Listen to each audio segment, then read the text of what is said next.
Honorable Speaker, I present the budget for 24-25. Introduction. The people of India have reposed their faith in the government led by Honorable Prime Minister Shri Narendra Modi and re-elected it for a historic third term under his leadership. Sir, आमतौर पे देखा जाता है कि जब भी वित्तीय budget देश में प्रस्तुत किया जाता है तो देश के कुछ वर्ग उस बजट से खुश होते हैं और कुछ वर्ग उस बजट से निराश होते हैं। लेकिन इस बार सरकार ने वो अचीव कर लिया जिसे अचीव करना संभव ही नहीं था। इस सरकार ने इस बजट से लगभग देश के हर वर्ग को निराश किया। They have managed to displease all sections of our society। सरकार बचानी है तो अच्छी बात है कि बिहार को, आंध्र प्रदेश को कुछ विशेष पैकेज या विशेष योजनाओं से जोड़ा गया है। लेकिन उत्तर प्रदेश जैसा प्रदेश जो प्रधानमंत्री देता है, क्या वहाँ के किसान के लिए कुछ बड़े फैसले हैं? किसान की फसल की पैदावार, उसकी कीमत के लिए क्या कोई? In the last 10-15 years, budget has not been for the middle class, and the same has continued this year also. The tax exemption, which was around 7 lakhs in the new regime, has been revised to 3 lakhs. And so the tax burden will again be falling on the middle class only. The budget is out. What do you think about it? That's what I think about it too. Well, that was my first reaction too. Without any further ado, let me tell you the top 7 highlights of the budget 2024 according to me. Let's start with tax slabs. If you fall under 3 lakh bracket, then you should be happy that you don't have to pay any tax, or sad. People who are in the range of 6 to 7 lakh, good news for you.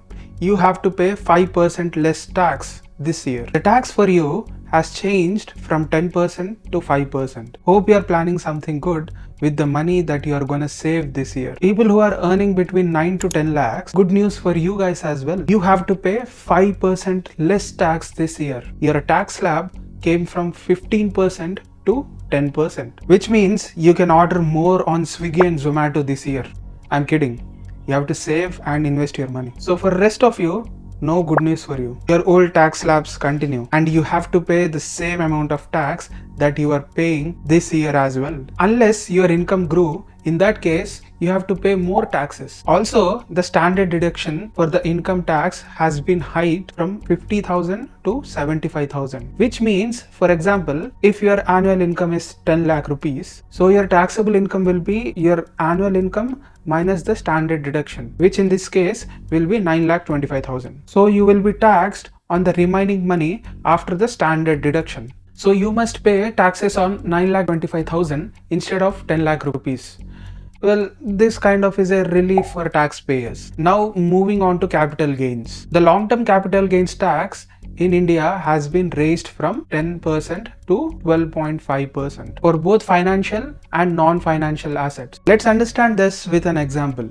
Suppose you purchased shares worth 10 lakh rupees in January 2023 and you sold the same shares in July 2024 for 1,50,000. For any profit to be qualified as long-term capital gain, holding period should be more than a year. The capital gain for our example would be selling price minus the purchased price, which is 1,50,000 minus 1 lakh. So LTCG tax at old rate would be 5,000, that is 10% of 50,000. But under new tax regime, it would be 12.5%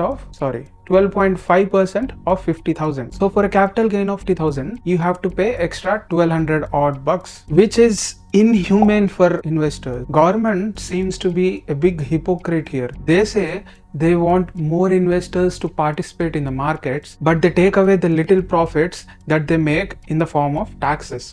Anyway, that doesn't end here. The short-term capital gains tax is increased from 15 to 20%, which means it's a very, very bad news for traders. More bad news coming for the traders in the form of securities and transaction tax. The securities transaction tax is on the transactions made on stock exchanges in India. So STT rates have increased, particularly for futures and options trading traders. Under the new system, the futures traders should have to pay at least 750 more on 10 lakh worth contract. The founder of the biggest brokerage of India, Nitin Kamath, said they have collected 15 crores tax as STT last year, and this year they are estimating that they are gonna collect 2,500 crores as securities and transaction tax. The saying "house always wins" is apt and right in this case. Investors are putting in all the hard work and the government is just sitting there and taking huge pile of the profits. Some good news for the angel investors and the startup community.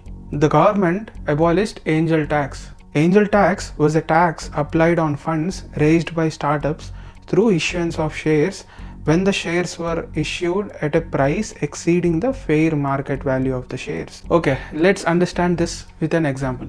Let's think of a startup called ABC Limited. The tax authorities determine their fair value. Let's say they determine the fair value of each share of ABC Limited to be 100 rupees. But some potential investor or the founder thinks that my company is worth more than that. So they value the company more than the fair value because of its future prospects, which is good for startups. Now, if the initial issuance is 1000 shares worth 100 rupees, after the valuation jump, that 1000 shares would cost 200 rupees. So the excess amount of tax that has been raised because of the valuation jump will be taxed according to the angel tax rule. The abolition of angel tax means that startups can raise funds without worrying about the additional tax burden on investments received above their fair value. Housing.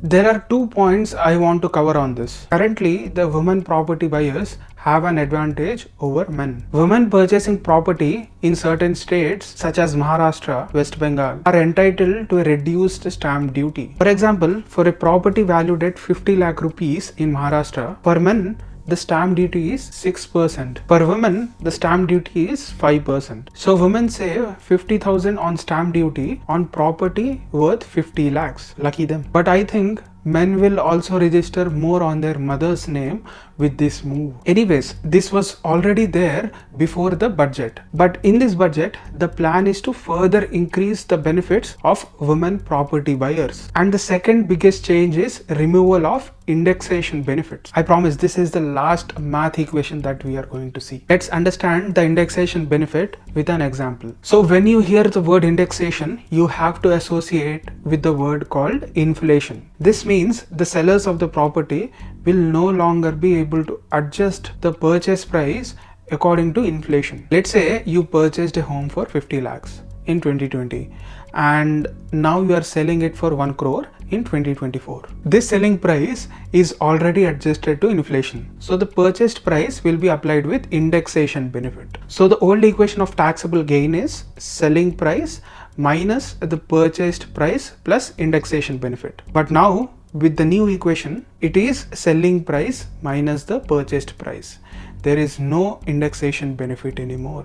I know that's a lot. If you did not understand this math mumbo jumbo, I'll just tell you in plain simple English. If you are selling any property in 2024, you have to pay more tax, period. Grants for AP, Bihar and Odisha. Kingmakers Andhra Pradesh and Bihar have some good news in the budget. Andhra Pradesh was given a fund of 15,000 crores. Now, this is not a grant. It is a fund that is arranged by central government from the World Bank, which they have to pay it back. This 15,000 crores is mainly allotted to build the capital city for Andhra Pradesh. Though 15,000 crores is not enough to build a world-class fully functional capital, but this should be a good starting point for building the capital. If you want to know whole history of Amaravati, how much it costs and what parties are involved, then you have to watch my previous video. The center also said it will give full financial assistance for completion of Polavaram project. Bihar and Odisha also got major mentions in the budget. They will be receiving financial assistance for many infrastructure projects and development in their states. Other states that are not part of NDA alliance did not get any support from the budget, which is causing the states to criticize the whole budget. Moving to the last points, internships. I found this point very interesting. Just a week before the budget, an economic survey was circulating. It said that only 52% of Indian youth is employable. And to boost the employability, the government has launched a new internship scheme. The youth aged between 21 to 24, not employed and not engaged in full-time education are eligible to apply for a 12-month internship. at 500 companies facilitated by the government. The students will get 5,000 rupees as a stipend per month. Applications will be sent through online portals and the companies will shortlist the candidates. For the students to be eligible for this scheme, they should not have been graduated from IITs, IIMs or have any CA qualifications. And any of the family member should not be a government employee. This seems like a good move, but I don't know how much it is gonna pan out, how many vacancies are posted, and will companies follow it? We have to wait and see. So these are the 7 highlights of the budget according to me. Comment down if I missed something and tell me how you felt about this new budget. That's it from me today. I hope you have learned and understood something. I'll see you in the next video.